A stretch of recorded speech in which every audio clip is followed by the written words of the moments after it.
Okay, I'm going to a place in Central California. A place right here, Modesto.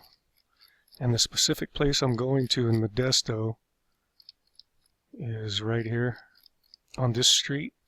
Address is 523 Covina Avenue, which would be this house right here. So I'm going to go down to the street view.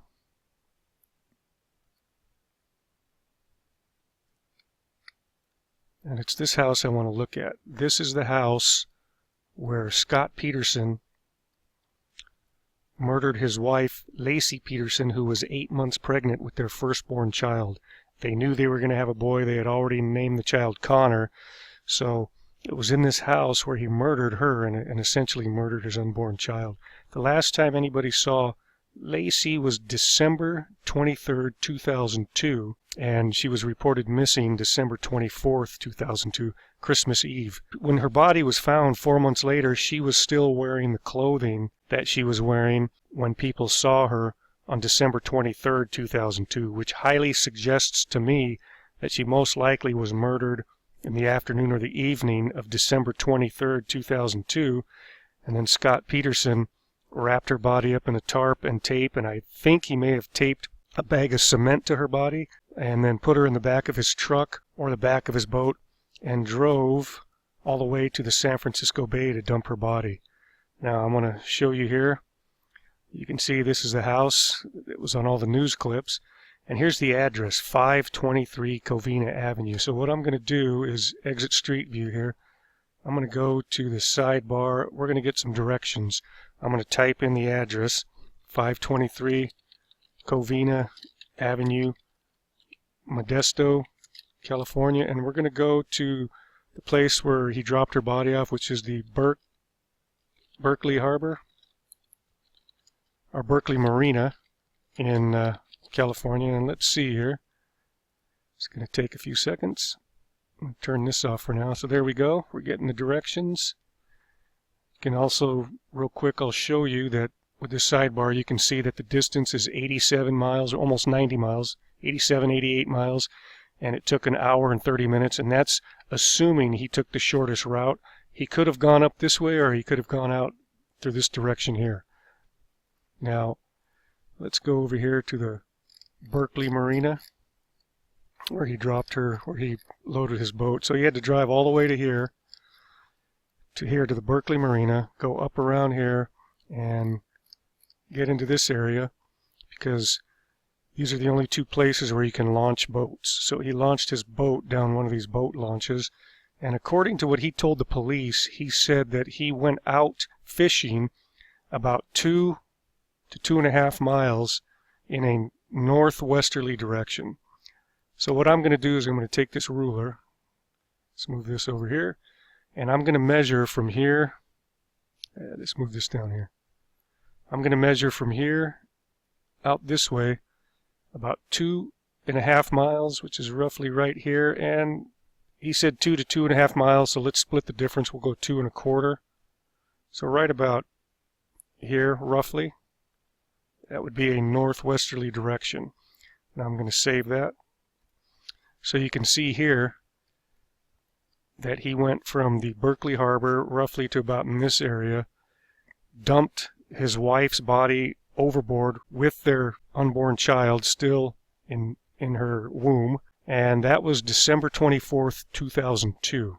The police kept scouring the area looking, and nearly over 4 months later, on April 13th, 2003, their unborn child Connor, his fetus washed ashore, and it was still intact because it was protected by the womb of his mother while her body was slowly decaying, and his body was found by, I think it was probably from somebody that lived in this neighborhood out on a walk, a husband and wife walking their dog, came in along this little beach here and then around here, and they found his body roughly in this area, right about in here. That was on April 13th, 2003, a little over 4 months after she was reported missing.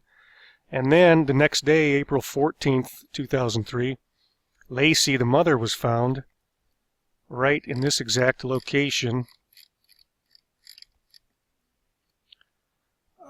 right about here. And the reason I know that is because I looked at old news clips, and you could see this big rock here. You could see this parking lot, and you can also see a little bit of discoloration right here where the hand is, that color there. You line it up with that. She was right about here in line with this rock, that discoloration in this parking lot. So her body was roughly right in here when they found her. Now what I'm going to do is I'm going to back out here, and I want to see how far it is from this area right about here to where baby Connor was found, which is roughly right about in here. And you can see it's a little less than a mile, but they appeared a day apart, and you could see where the general area where he dropped them off, and the tides eventually pushed them over here. Now, the police were very suspicious.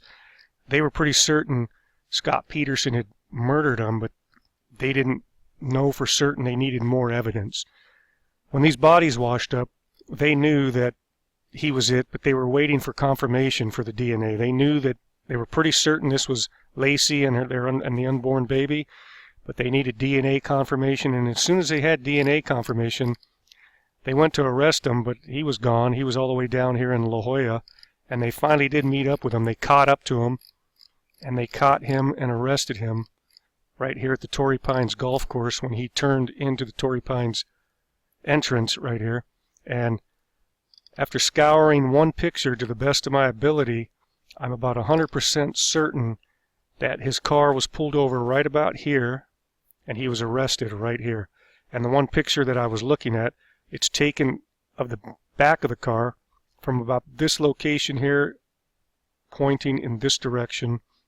And this, I'm pretty certain, is the only place that matches that photo. Of course, there's been some modifications done around here since then because it's been 15 years.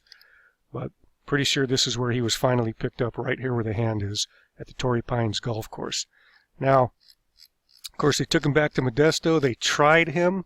He was found guilty of first-degree murder against his wife, Lacie, and second-degree murder against their unborn child, although I think it should have been 2 counts of first-degree murder because the child could easily have lived if he had been born at 8 months.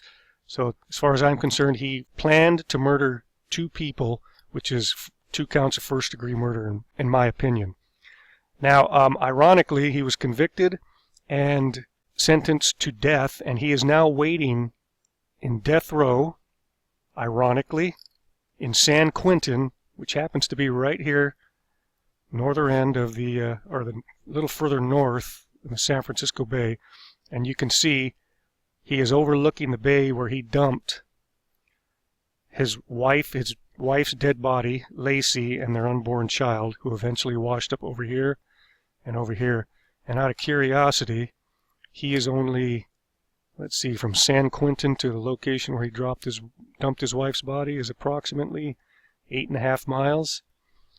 So my question is, I wonder if he looks out, if he can see this location. Maybe, maybe not. I do know that if he did look out, he wouldn't care, because in my opinion, he was a sociopath, and what I would call a late-blooming sociopath. And a sociopath is a sociopath. So there you have it. The murder of Lacie Peterson and Connor Peterson by the husband and dad, Scott Peterson, took place over here in Modesto and ended up over here in the San Francisco Bay, right across from Berkeley. Bodies washed up here, and now Scott Peterson is on death row in San Quentin, right here, where he can see the location that he dumped his wife's dead body and his unborn son dead body. So there you have it. The murder of Lacie and Connor Peterson by Scott Peterson from Google Earth.